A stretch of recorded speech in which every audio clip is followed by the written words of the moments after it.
Bir yılda olmayan bir gecede olur. Bu cümle son günlerde Twitter kullanan milyonlarca insanın önünden geçti. Bir tweette bir görselle beraber bir R2 duvar kağıdı adıyla paylaşılmış. Aşk, kariyer, para, şans anlamında şifa enerjisinin hayatınıza akması için kodladığım duvar kağıdı. Ve o paylaşım 50 milyon kez görüntülendi. Daha da görüntülenmeye devam ediyor. Bir duvar kağıdı. Bu sayı sadece bir istatistik değil. Bu sayı modern insanın ruhundaki boşluğun ölçüsüdür. Bir duvar kağıdına inanmak İlk bakışta komik geliyor olabilir. Ama aslında bu gülünç değil. Trajik bir durum. Çünkü insan inanmak zorunda olan bir varlık. İnançsız yaşayamaz. Çünkü inanmak varoluşun gerekliliğidir. Ama inanacağı şeyi kaybettiğinde yerine bir şey koymak zorundadır. Kainat boşluk kabul etmez. Kalp de etmez. Ve böylece o boşluğu eline geçen ilk şeyle doldurur. Bir enerji, bir meditasyon, bir dua kağıdı ya da sadece bir umut kırıntısı. Fakat o umudun kaynağı dışarıdaysa, bir başkasının çizdiği resimde, bir tweetin altındaki kelimelerde ise o zaman inanç artık senin olmaz. Sana ait olmayan bir anlamla yaşamaya başlarsın.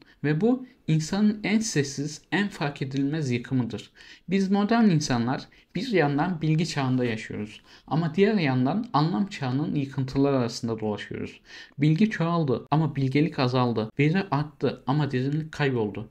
Bir tweetle kaderin değişebileceğini sanan bir çağdayız artık. Çünkü düşünmek yorucu geldi bize. İnanmak daha kolay. Bir gecede hayatını değiştirme vaadi bir ömür boyu emek vermekten daha cazip geliyor. Çünkü emek sabır ister ama dua kağıdı sadece bir dokunuş. Nietzsche Tanrı öldü dediğinde aslında Tanrı'yı değil insanı anlatıyordu. İnsanın içindeki anlam duygusunun ölümünü. Çünkü Tanrı'nın yerine koyacak bir değer bulamadık. Ne bilim o boşluğu doldurabildi, ne sanat ne de felsefe. Hepsi birer parça verdi ama bütün olamadı. Ve o bütünlüğün eksikliğinde insan anlam arayışına yöneldi. Ama bu arayış artık derin değil, yüzeysel. İnsan bir şeye tutunmak istiyor. Çünkü tutunmazsa düşeceğini hissediyor.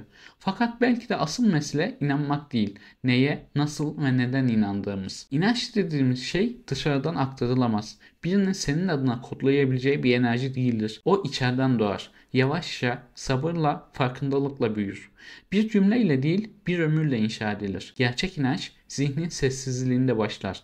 Kalbin dürüstlüğünde şekillenir ve eylemle yani yaşamakla anlam kazanır. Ama bugün çoğumuz yaşamak yerine o an ne popülerse ona inanmayı seçiyoruz. İnançlarımız da moda belirliyor. Kendimizi sorgulamak yerine hazırda ne varsa ona inanıyoruz.